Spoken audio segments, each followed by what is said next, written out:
your source for everything paranormal. Para-X. The views expressed and the opinions given by the individual host and their guests do not necessarily reflect those of Para-X, its affiliates, or its sponsors.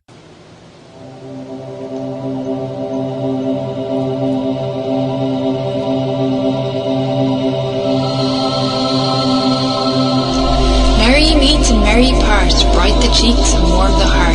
For tread the circle thrice about, to keep unwelcome spirits out. Bide within the law you must, in perfect love and perfect trust. Mind the threefold laws you should, 3 times bad and 3 times good. These 8 words the read fulfill, and ye harm none, do what ye will.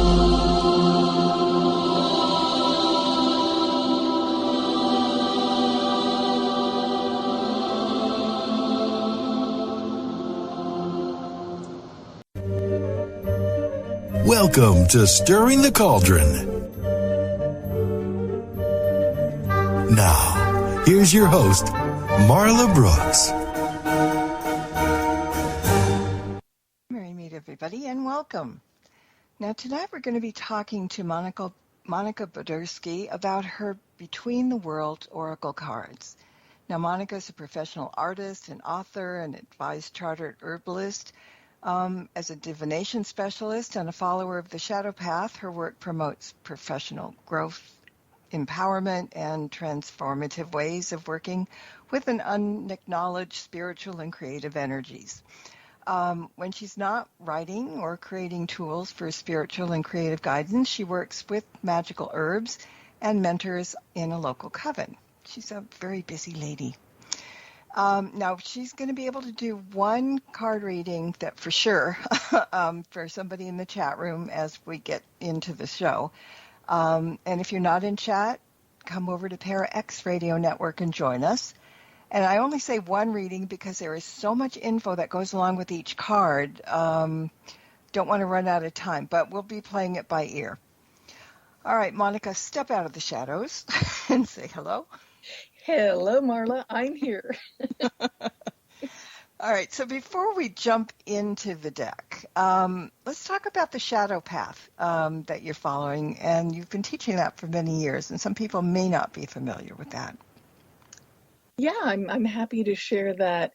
The Shadow Path is kind of an interesting space, and I think very much part of a contemporary witchcraft practice in that we're looking inside as well as outside, and we're integrating those energies. So, for example, we do a lot of shadow work, which is something that Carl Jung, a Swiss psychologist, devised. It was a theory that those parts of ourselves that we aren't really fond of or that society tells us are bad, we end up suppressing and relegating them to the very back corners of our mind, our subconscious, and they can cause issues that we're unaware of with behavior and just how we feel about ourselves. So we work with that, and also the shadows. Well, there's lots of spirits in the shadows around here and lots of energies and entities, and I'm also an animist, so that includes elementals and the energies of objects and plants and birds and everything. And we seek to become one with those energies and be empathetic and gain a deeper understanding of our environment. I think a lot of this stems from the hope that this kind of integration between external and internal realities will make us feel empowered in the long run and more compassionate towards how we look after the planet and one another. And you know, it's funny, we've talked about it when you were on the show last time, but I didn't know anybody that was doing that. And just this week I was looking, and people that know the show, my partner in crime when we do the Reverend Witch show, Tim Shaw, posted something on Facebook that he is now on that path. Oh. And I thought, and for some reason I didn't think it surprised me, you know. But yeah, I think more people are doing that now. It's kind of, I don't want to say trendy at all. That's not the right word. but I think more people are getting enlightened about it and joining in, right? Yeah, well, that's wonderful to hear. Yeah. All right. Now the deck. Oh, I love the deck. It offers a new and unique method of reading bones and curios. And like I told you, I fell in love with it. It's shadow casting with bones and curio oracle cards. Now let's talk about casting for a minute, because other than casting spells, when somebody says casting, I Ching comes to mind. But casting as a divination modality has about, thousands of years that's been going on, and not just with bones, right? Absolutely, absolutely. I think a lot of the materials that people just had at their fingertips, and a lot of times that happen to be animal bones, also stones, and of course shells and sticks and other things you might find in nature. So yeah, people have been drawing lots and casting everything from coffee beans to actual beans. In Italy, there are still people who practice favamancy, which is Wow. casting beans. And a Ukrainian friend of mine described divination through counting out and not necessarily casting, that they're not being thrown, but they're being counted out and placed, coffee beans for divination. So yeah, it seems that all over the world people have been using material objects, largely from nature, I think, until we started with technology and man-made objects, for divinatory purposes.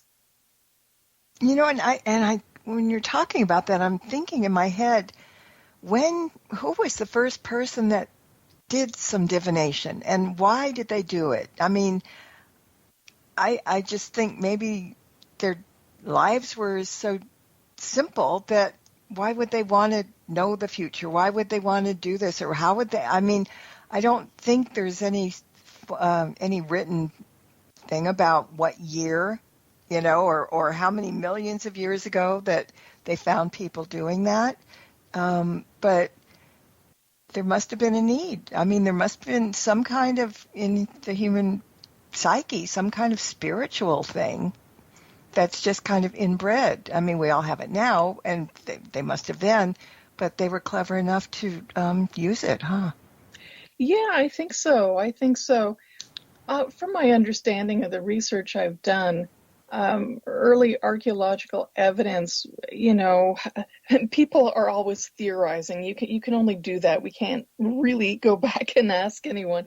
But there is the feeling that people were petitioning deity and trying to curry favor with deity and asking questions of divine energies, of how things would turn out. So foretelling the future would have a very real impact on survival of your group. Mm-hmm. If you wanted to know if the upcoming growing season would yield something, or if you were walking in the right direction to get away from a glacier, now I'm going way back, or perhaps if and later on, if you're going to, what the outcome of a battle is likely to be. And it has been documented that people had done this in Germanic tribes, that they would then, after women, oracles that they had, these were largely women, by the way, who would do a casting or foretell the outcome of a upcoming battle. And if it wasn't looking great, they would just say, you know what? No, turning around, let's go. It's not going to end well. So I guess there were some real survival purposes beyond just petitioning deity.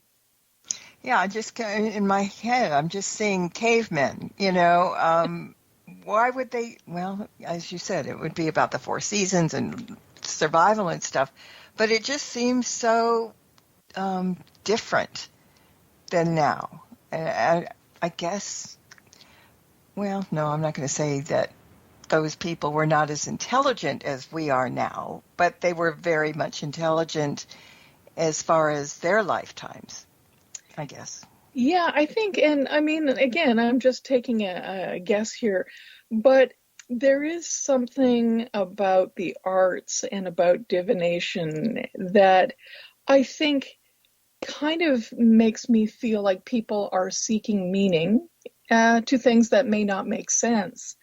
And I'm gonna guess that in caveman times, that was a whole load of things. Mm-hmm.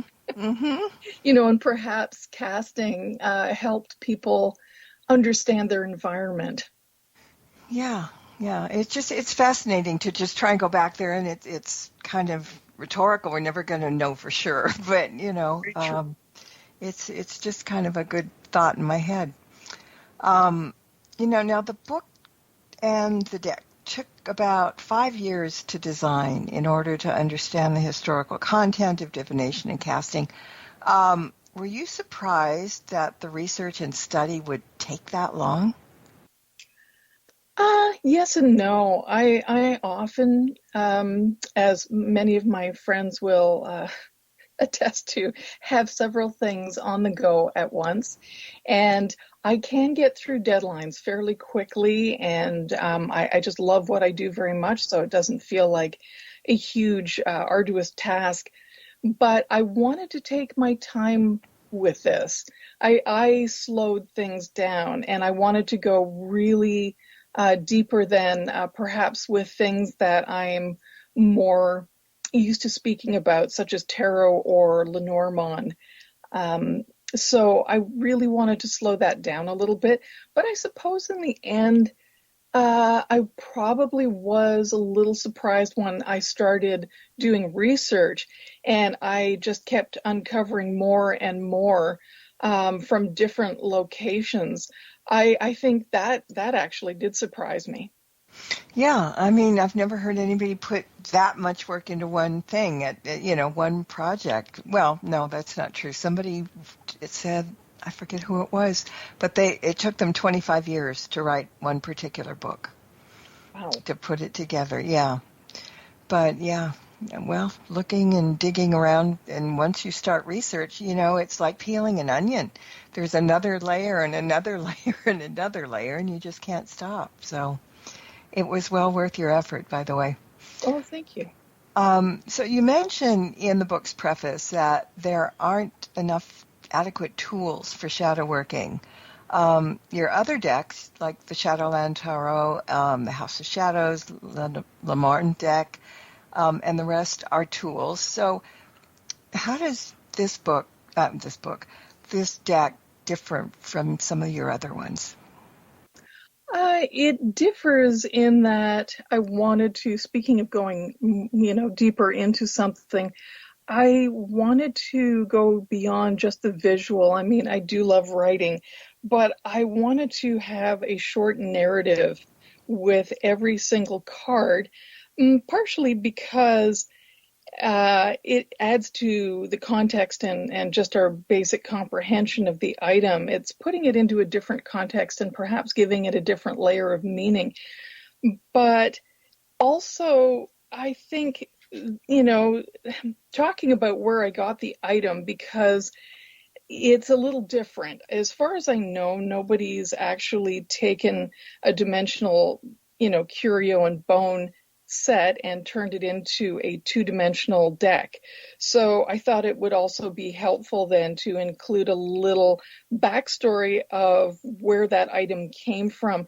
And I did that in the hopes of maybe having people think about their own items in their own life and how we all tend to be a little on the pack rat side. At least, I mean, speaking for myself, perhaps. You're speaking for us all. As an artist, I tend to hang on to all these little teeny pieces of things. And so saying where I got these things and having some kind of context there might prompt people to maybe try collecting their own set. Also, just having a very simple one-line message. And it differs from my other deck in that normally I don't read reversals in tarot and Lenormand or oracle cards in general, but I felt like giving this kind of a dichotomy with two words that might make things a little easier to read as well. So upright, something might be, for instance, the gold coin is abundance, and reversed, it would mean scarcity. I thought that would add some clarity. I've noticed that when I've taught people how to read tarot, I mean, it's fine not to read reversals, but I felt like a lot of people were avoiding anything that they may perceive as not ideal and not seeing the shadow side of things. So the reversals are my way of saying, yeah, I'm sorry, there is a shadow side. And, you're going to have to look at it. I don't know if I was doing people a service there. I'd like to think it was just really altruistic and offering more ways to look at it, but that is also a little different. But mostly I would say it is this micro fiction. It's like a little teeny piece of flash fiction at the beginning of every card, and that took a little work for me. Yeah, because now people, memorize the decks. A lot of people memorize the decks, so they've got twice as much to memorize with reversals. But I think, because I'm not really good with reversals, but in some cases, what the card represents, it's very easy to see the shadow side of it. Sometimes you have to look a little farther, though. Yeah, agreed. And I think also, I was just thinking about putting reversals on my deck and thinking about it now, so how do you put the reversal on a macabre? And how about a spider? It's of course the message will help do that, but I don't think too many oracle decks do reversals, and a lot of people in tarot don't want to do that either. They're just happy with what they get. Yeah, very true. But I guess that really isn't being realistic because, the duality, good and bad. You have to have one without the other. And sometimes the reversal card that has kind of a negative connotation is very helpful. You can stop it before it starts. Yeah, agreed. Mm-hmm. So let's talk about the curios, because some people are wondering what curios are. Are they knickknacks? Are they, whatever? So let's talk about some of the curios in the cards and why you chose those ones in particular, some of them. Sure. Well, the curios, they are, again, those little bits and pieces that we collect. It's kind of an old term, and it was used more frequently in the Victorian era when people collected things that may have been considered a little more macabre. So I do have bones, and I do have sticks, and I have beads and shells and a thimble. So it's a collection. Perhaps some would look at it as a collection of oddities because there's no real theme holding them together. They're each self-contained. And the curio aspect, apart from bones, are all the, like a doll's arm, which is a really tiny porcelain doll arm that I have, and, a tiny piece of oak wood, a coin perhaps, and all sorts of little charms that made their way in there, including an acorn, a beaver tooth, and a hagstone, which is a stone with a hole in it, naturally occurring hole, and all sorts of things like that, beads as well. And how did I choose them? Oh, that was really difficult because I must have like bucket loads of all these little things, everything from, well, let me just take a look over here. Oh, as I reach over. While you're doing that, let me ask you, because I just looked at some of the cards. Tell me about the devil head. There you have it, Marla, because I pulled the devil head out of the deck just now. I see. I'm not surprised. That's hilarious. And here I have it in front of me. And it is, and I was just looking at it in my little bowl here. It is an actual bead, and it is a clay bead. And I got that from a shop that I know the people. They're in a little place called Kensington Market here. And they bring back these little beads and curios for Day of the Dead celebrations from Mexico. And so this little devil head bead, it just kind of makes me chuckle. First of all, he's really not a scary looking devil, and it's more mischievous. And he's come up in my readings several times because I do throw these objects as well. Mm-hmm. And just to get back to what you're saying, it was very difficult. I had to stop and think about the meaning of each of these cards and if they would cover all of our general concerns when we do readings of financial well-being, career, relationships, Mm-hmm. etc. So it was tricky. Yeah. And there are 46 cards, so there are 46 curios to people work from. I mean, most of them, it's like quartz and acorns, like you said. Okay, I have to ask you about one more. Yeah. Bound person. Oh, yeah, the bound person. That's an actual little piece of copper that quite a long time ago I was making jewelry. What wasn't I doing? And I cut that little bound person out of a piece of copper as a pendant. And so that was very representative of, when we feel constrained or freedom. And it just happened to fit into my casting deck. And I thought, that's a good one to use. I just really like it. And I'm glad I kept it. It is hammered copper with a little bit of leather wrapped around it. Okay. Because, you kind of look at this and you go, what? What did where did that come from? I'm still looking right now, just, getting interested more and more. Because I like the strange things too. No. Well, you got a doll's head and a leg and an arm. So that poor doll must have been decapitated. Oh, you know what? I used to create shadow boxes, anything with the word shadow in it apparently, which were dimensional works of art with bits and pieces of things. And I just collected a whole lot of these little antique 1870 and 1890 porcelain doll bits. They were unearthed in a German reject pit, if you will, outside of the factories that used to make these porcelain dolls during the Victorian era. So somebody was selling a whole bunch of these, and I just found them, well, I do have unusual taste, but I found them somewhat charming. And so I have a whole load of those. And as symbols go, you can't beat an arm or a head to get right to the point of something. Yeah, you're absolutely right. And I mean, curios some of them are just very plain and you know what they are, but I like things that are a little bit different, a little bit odd. I can't think right offhand of some really strange ones that I have, but I probably do. And I probably got them tucked away safely or something. But yeah, I just, the diversity in the deck is really nice. It just, and by the way, you did all the artwork. We must mention that.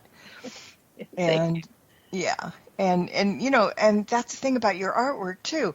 You do very different types of artwork. I mean, when some are whimsical, some are everyday kind of things.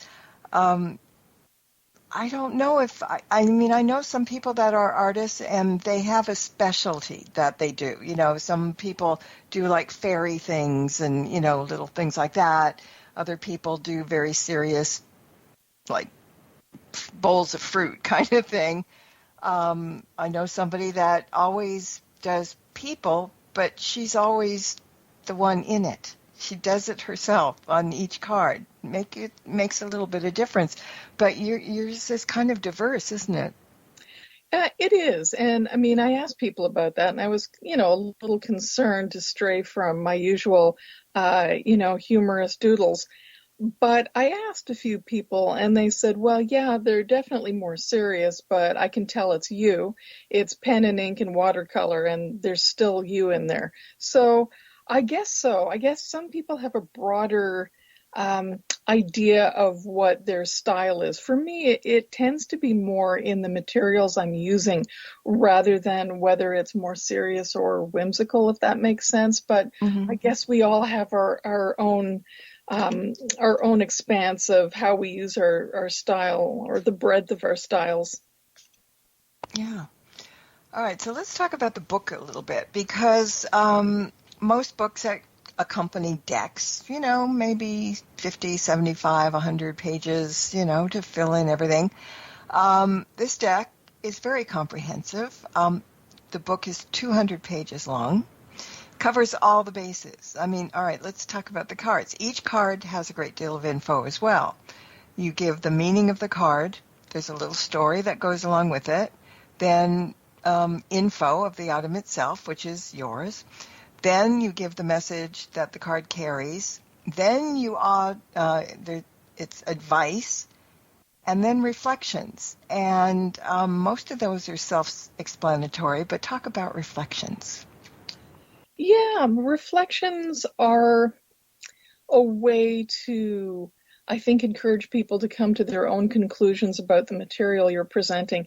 And it's something I did frequently when I was teaching for a little while as a sessional faculty member at Occult University, which is an art and design university. And rather than telling people things, art and design is very much based on seeking, just like spirituality. So you want to encourage people to come to their own conclusions and to stop and consider what it is they're looking at. And I think it still offers a very, another layer, a very personalized way of looking at this card or this curio. And also I see it as kind of collaborative then, because it's not just me writing what I think of it. You're interpreting the story, and you're also doing your own reflection questions. So I like to think of it in terms of that kind of collaboration, I guess. Yeah, I mean, that's what makes this deck kind of different than everybody else's, because advice, whether you need it or not, because usually you get the message, right?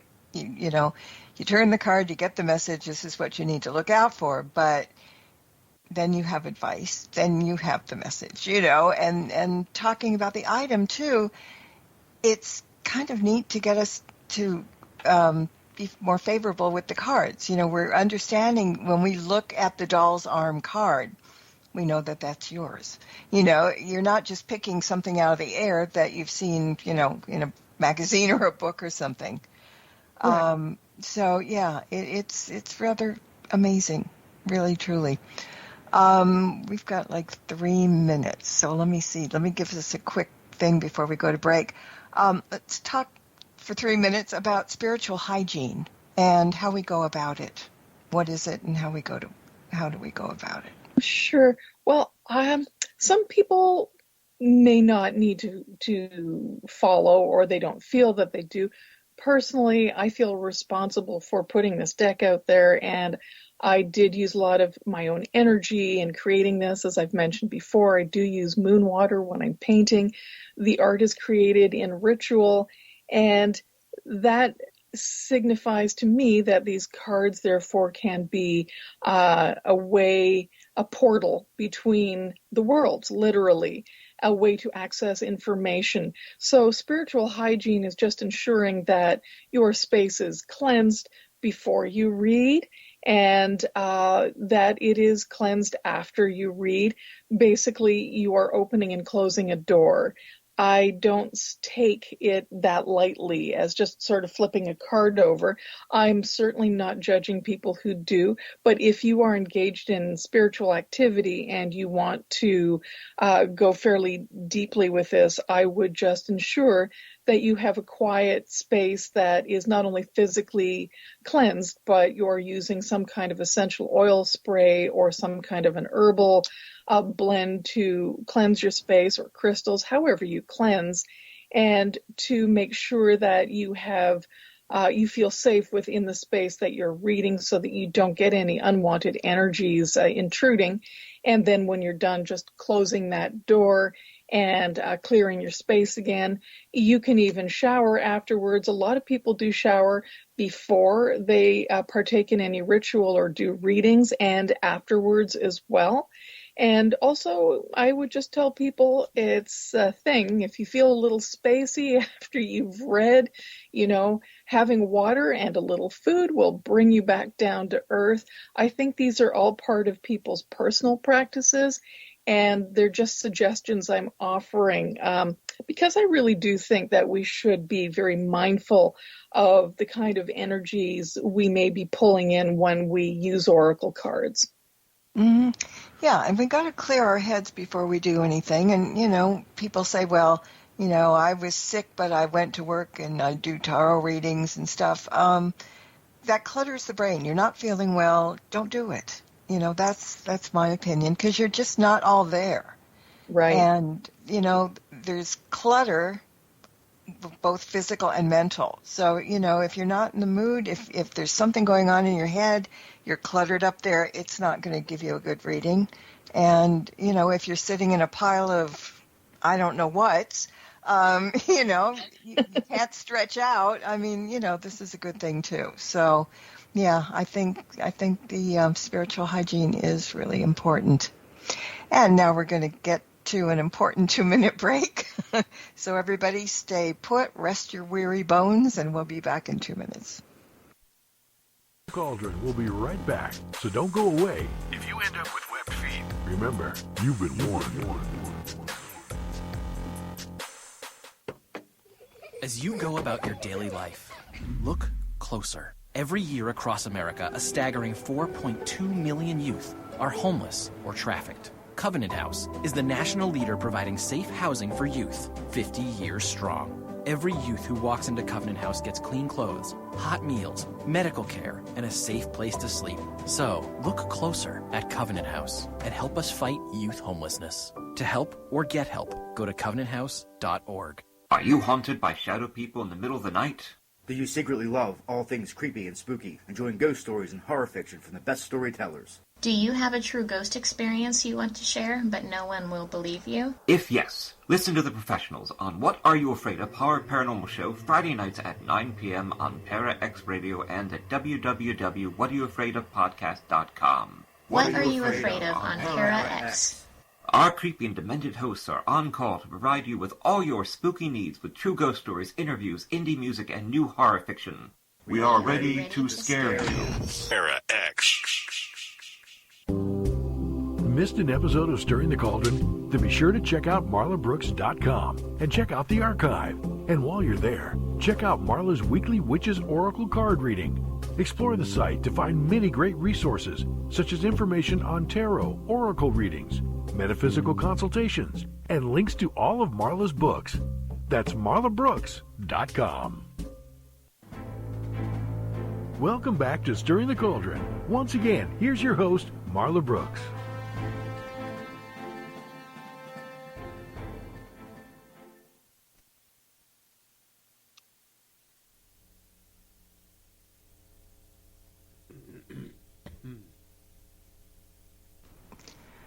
My guest tonight is Monica Bodirsky, and we're here talking about her new Between the Worlds Oracle cards. There's something that just popped in during the break.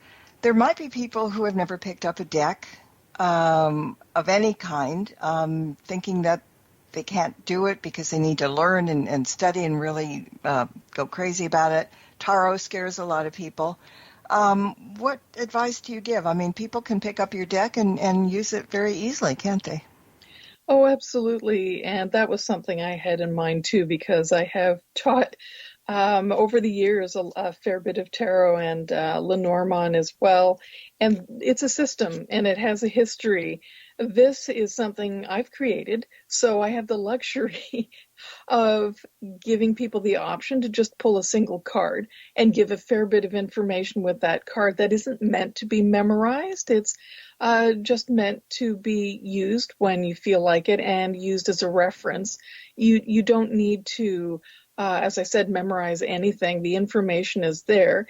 I do encourage people to keep a journal and write down their own definitions or their own feelings they may get that I've completely left out. There's nothing wrong with that. I think it's nice that people might want to add to that and then reference their own notes. But it is fairly simple. I did include spreads at the back, but a single card will do the trick. Yeah, we'll be talking about that in a little minute because I can't say most, but a lot of Oracle decks don't have any kind of spreads. It's just pick a card for the day or, pick a card for a question or something. So, let's talk about it now because you do. Well, that makes sense. You have a number of spreads to choose from, and they're all different reasons, like the wisdom of the ancestor spread, past life regression spreads, life purpose spread, and a past, present, and future. And, with the past, present, and future, I'm so used to it being like 1, 2, 3 cards, but your past, present, and future is a 9-card spread. Can you explain that a little bit for me? Oh, sure. 9-card layouts have always just given me that extra bit of information I require. I've read with Lenormand cards, and I've done the Grand Tableau, which is 36 cards, and then you're reading by proximity the messages from surrounding cards.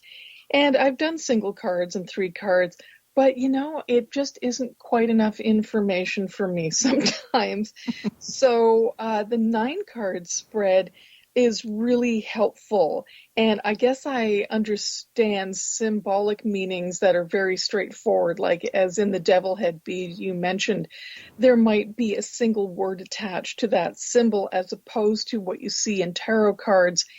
And so having a 3-card in one direction, you're building a sentence. So you're getting a little more context about a past situation.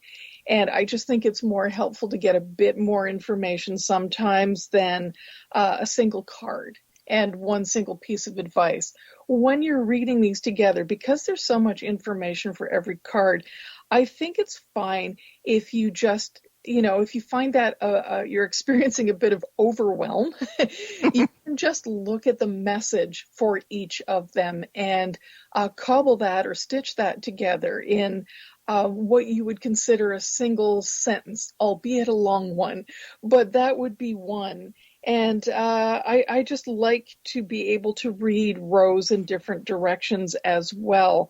And as I said, I'm so used to reading by proximity. When you cast things literally, you're throwing them down, you are reading how close they are to one another. And so to me, it seemed necessary to give some kind of approximation of that. Clearly, you're not just going to throw all the cards on the floor, although if you feel the urge, I won't take that badly.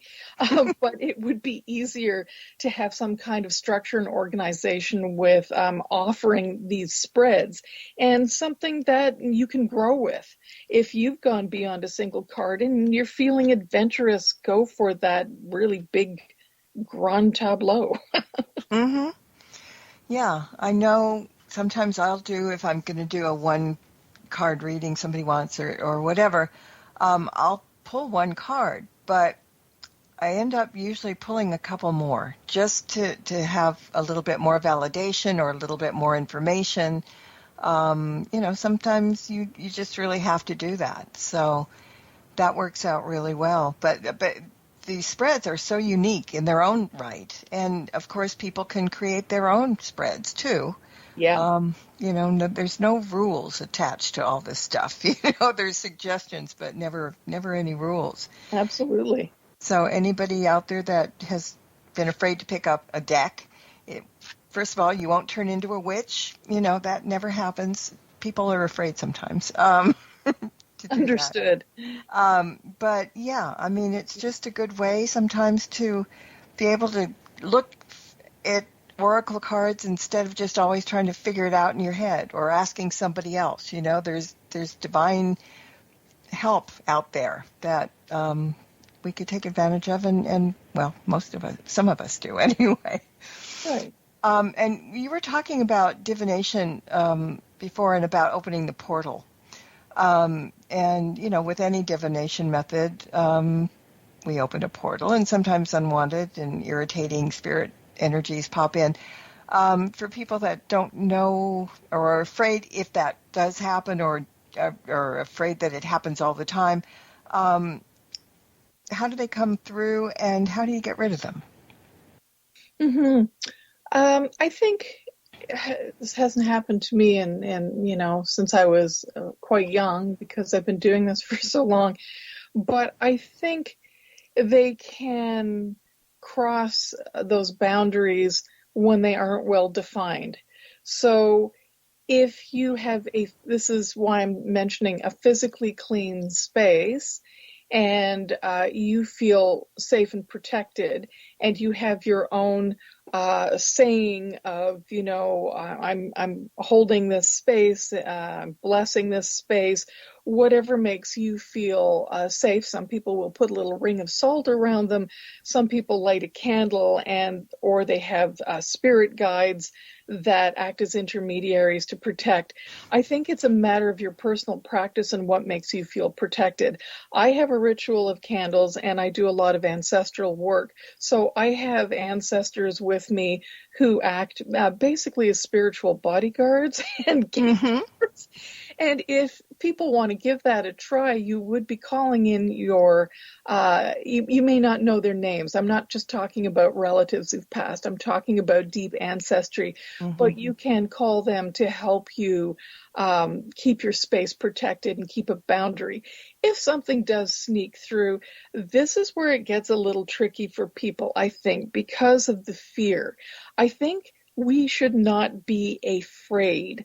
I've been put in those situations in some very scary haunted locations, and I can tell you that in my experience, the two energies that seem to dissipate negativity fairly quickly are anger and laughter. It seems that a lot of these energies can't stand being laughed at for some reason. I think it dissipates your own fear and anxiety, because they tend to feed off of our fear and anxiety. Do not be afraid. If it makes you feel better, stomp your foot and yell, "Get out."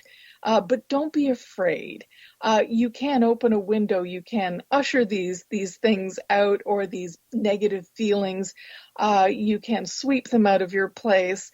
You can extract them fairly easily. I think it's the fear that people keep thinking they see things out of their corner of their eye, and that they're being plagued.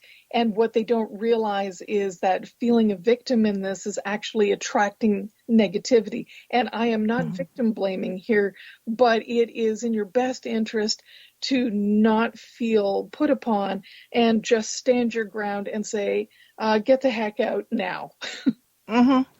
Yeah. Okay, I think we should do a reading. Guys in the chat room, if you want a reading, we'll see what we can do. I mean, we'll do a couple at least, but you'll see that they're kind of long and very good. So let's say whoever puts it in a private chat for me, I will get that out. So in the meantime, let's see, there was something else I was going to talk about, and it skipped my mind. Oh, about past life regression spread. Yeah. That's really interesting to me. Can you explain what we get out of that, or how we get out of it? Oh, for sure. I think I started a 7-card past life spread a long time ago with tarot cards, and I wondered if it would work with the oracle, so I gave it a try, and it seems to. Basically, if you are of an open mind and believe that you can have many past lives, this is a way for you to check in on one of them and see what the spread is telling you. I mean, the questions are like, who were you, potentially what gender, age, or type of clothing, and about your family or profession, and your specialty or skill, maybe. Your greatest challenge, your greatest victory. How did you pass in that lifetime, because sometimes people carry over a lot of old wounds, and the greatest lesson you face in this lifetime as a direct result. And I think people have told me, they've given me a lot of positive feedback on this.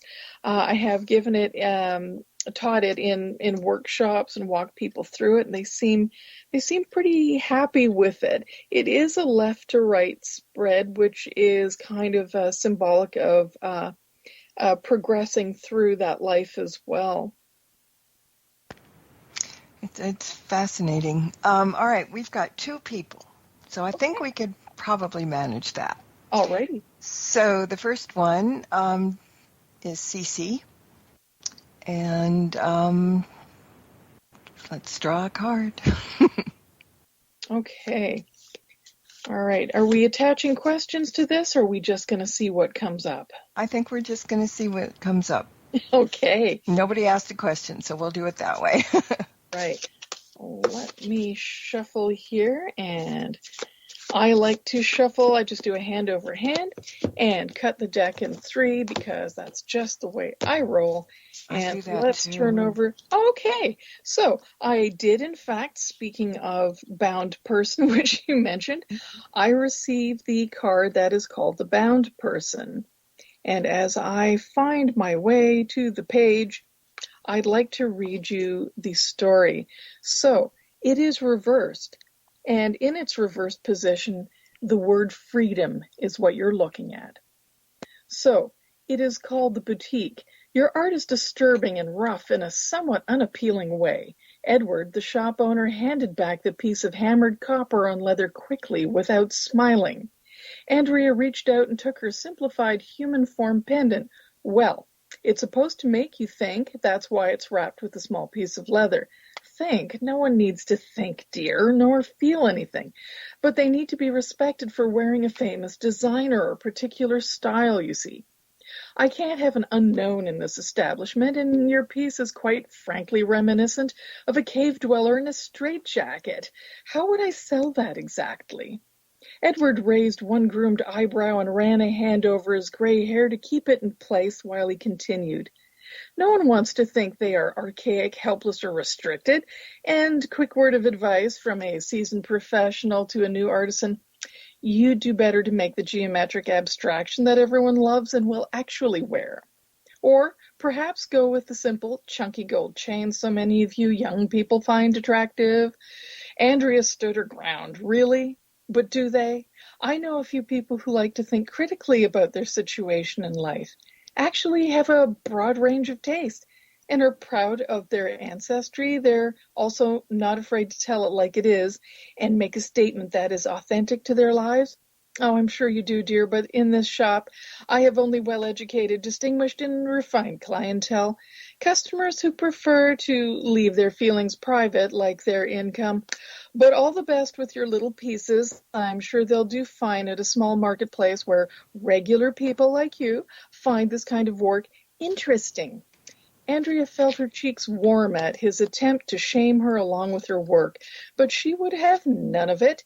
This wasn't the first and wouldn't be the last time she ran into this type.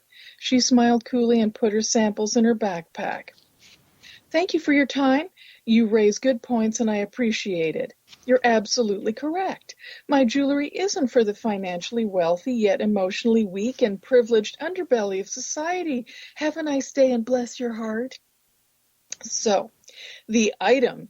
This was one of my first copper cold-work jewelry charms created for sale in the early 90s, and it is and was created as a symbol of restriction and freedom.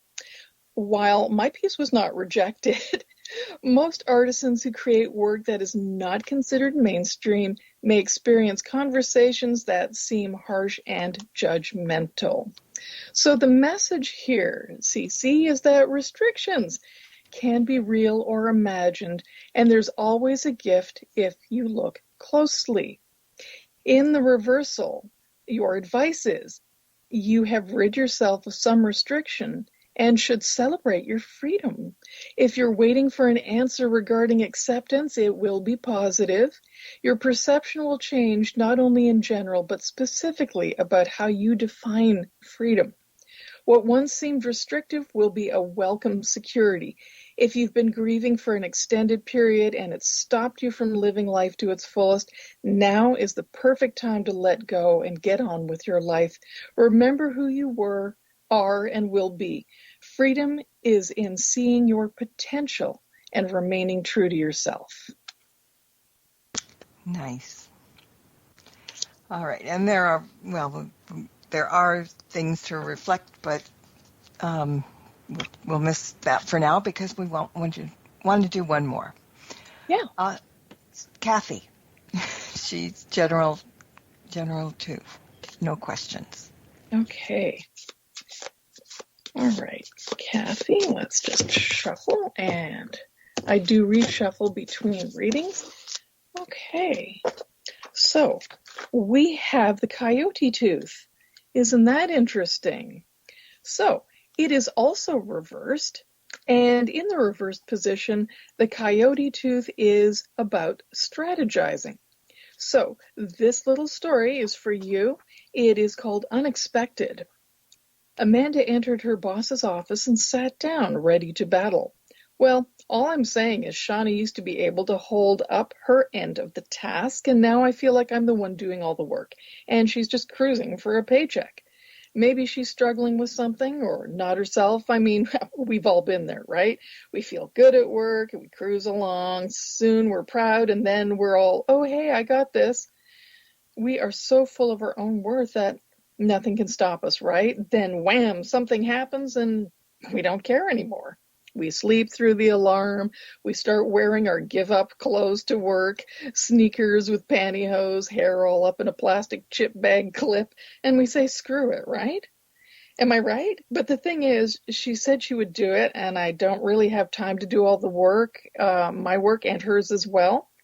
After she messes it up and drops it on my desk, then I get in trouble for it being late, or I can hand it in all wrong. Either way, I'm sunk. I don't know how to deal. I wish this wasn't happening. It's so ridiculous. She is fake as hell, and I can't get through to her. Amanda inhaled sharply and paused. Lisa nodded without changing her expression. I see. Well, Amanda, that is a lot. Did you tell Shauna all of this yourself? Outline your concerns, sit down and have a meeting with her to express your views? Amanda said, well, no, so sort of. I told her she was acting weird and to get herself together. I tell her that all the time. I try to get her to do the right thing and get moving. She does seem a bit, slow. Uh-huh, said Lisa. Did you think of helping or asking about her challenges? Oh, none of my business, really. If she wanted to tell me, she would. Besides, I'm sure if I asked, she'd just cry and accuse me of being mean or something. She needs to work somewhere she isn't challenged by things so much. Lisa smiled. Well, I'm glad we agree on that point. Shauna, come in here.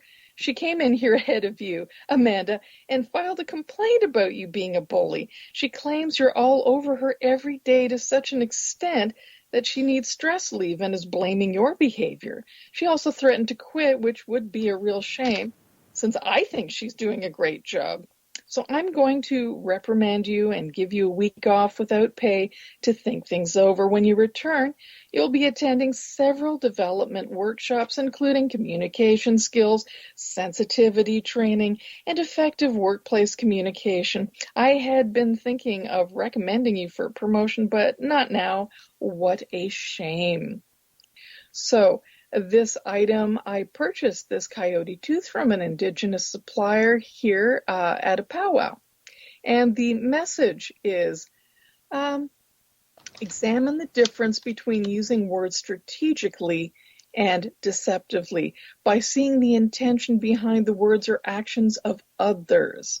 Okay, and your advice, since you got this as reversed, is about strategy. And my advice is you may need to strategize a little bit, but not be deceptive. Just be honest with yourself first. Then look at communications and words that you share with others. Strategic right now is being proactive. If you know you won't be staying in your current job, look at getting your CV together and networking to ensure you have connections within your peer group. If you need to leave a relationship that's toxic, just plan your exit strategy now, save money, find someone who will support you, and make sure you're prepared. This may also refer to getting your house or life in order so you can move ahead one bit at a time. If you know you're leaving and have a lot to pack, start donating and clearing out well ahead of the time.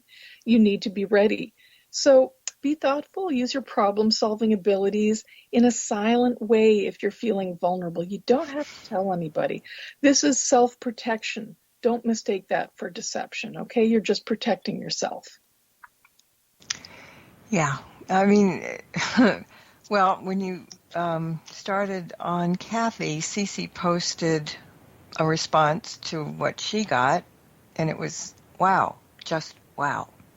So, just thought you'd like to know that. Well, thank you. That sounds good. Well, Cece, I hope it was some help for you. I think it was. But all right, so we don't have enough time for another one because it's only 2 minutes. So let's talk about wrapping up, giving out your website so people can find out more about you, your decks, your retreats, your coaching, your event. You've got a lot going on. And shopping, of course. Yeah, so if you want to reach me, all you have to do, and I know this is tricky, but spell my name correctly. It is Monica Bodirsky, .com. You can find me, Monica Bodirsky, on Instagram, and my email, if you want to send me an email, is monica.bodirsky@gmail.com. And as far as the decks, I do have some Between the Worlds decks that I'm autographing. If you'd like to purchase them from my site, just let me know who you'd like it autographed to, and I'll get that out to you. Otherwise, you can find the deck online at major booksellers, and I hope some local booksellers if you ask them to carry the deck. Yeah, I mean, people think, well, they don't have it, but you know what? They're really happy to get them for us. And sometimes it's the independent bookstores that need more company, more people buying from them rather than some major store that, is doing buku bucks. So share the wealth. Independent booksellers and stuff are very important. Absolutely. And if you're looking to have a personalized copy, you can go to my site as well. Yeah. And there is a whole lot of things going on your website. Retreats, for example. I think we talked about that last time, that you have them like once a year or more often than that. Yeah, a couple of times. One is a short weekend retreat, which is around Imbolc in the beginning of February, sort of planning ahead for the next 6 months and strategizing and visioning. And in summer, it is called Awakening, and it is combining creativity with the elements of earth, air, fire, water, and spirit. And I also offer readings. If anyone's interested in readings, you can book them through my site. Yeah, it's a good site. It'll keep you busy for a long time when you get there, because I kind of got lost in it for a while, and that's not a bad thing. But I want to thank you for sharing the deck with us and creating such a unique, wonderful deck that everybody would really enjoy. Oh, well, thank you so much, Marla. I really appreciate being a guest of yours. We always have great chats, so thank you so much for having me here. Well, you're very welcome, and let's thank everybody for listening in as well, because that's what we're here for. And until next time, everybody, blessed be, and merry meet again. Good night. This has been another edition of Stirring the Cauldron with Marla Brooks. Be sure to tune in next week at the same time for another great guest and more fun. Any rebroadcast or other use of this program without permission is strictly prohibited. Copyright 2009. You have been listening to the Para X Radio Network.